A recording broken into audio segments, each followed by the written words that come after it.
This video is going to help you with some pole work ideas at home. Today we've been working on straightness and engagement, and we're going to show you how to set it up, how to stride it out, and how to ride it using our demo rider.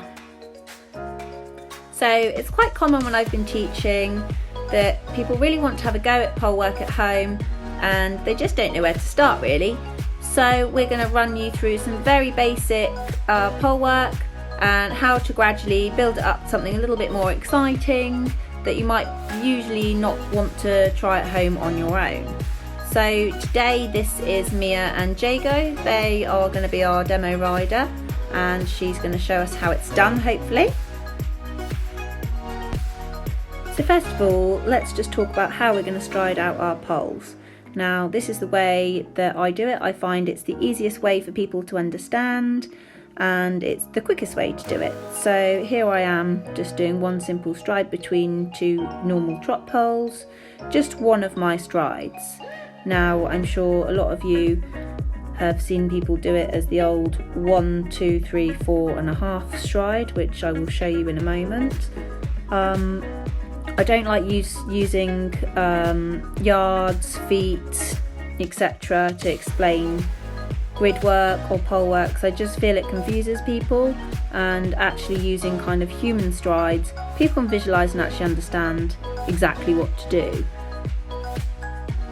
So here I am showing you the 4.5 that quite a few people would have probably been taught the old method.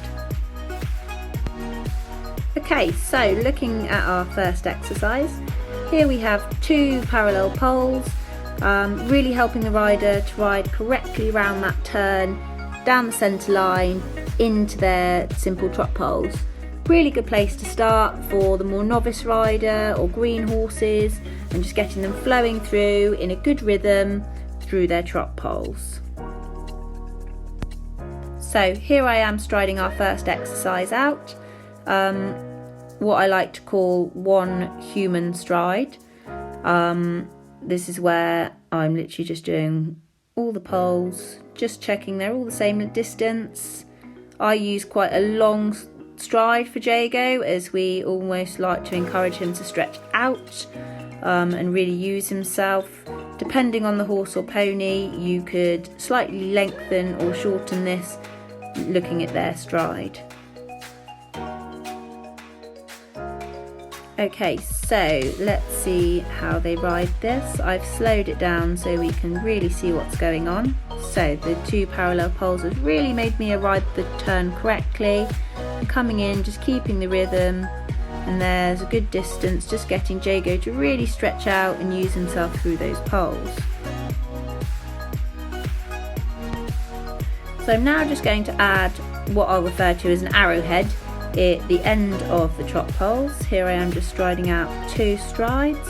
I find that seems to work with most horses. Some put one stride in, some put two, depending on their size, really to focus in on that straightness. So again, here comes me around the turn, riding really straight through those parallel poles, keeping the rhythm into her poles, looking ahead and riding into that arrowhead and keeping it nice and straight.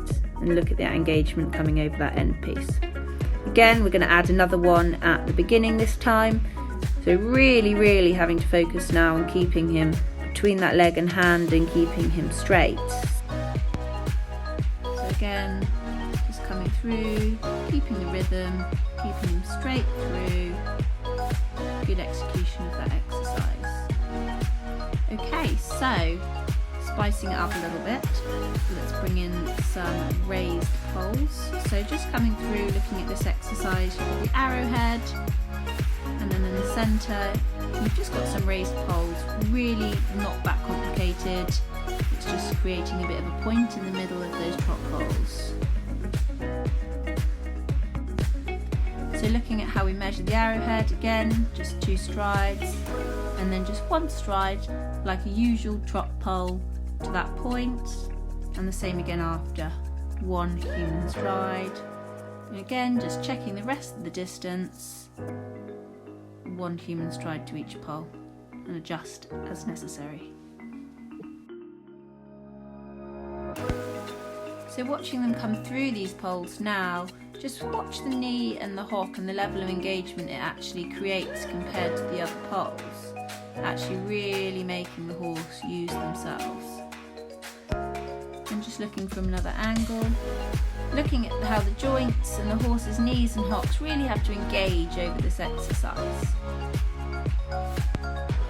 By also creating another point within the line of poles also gives another area of focus for the rider to keep the horse straight through that line of poles.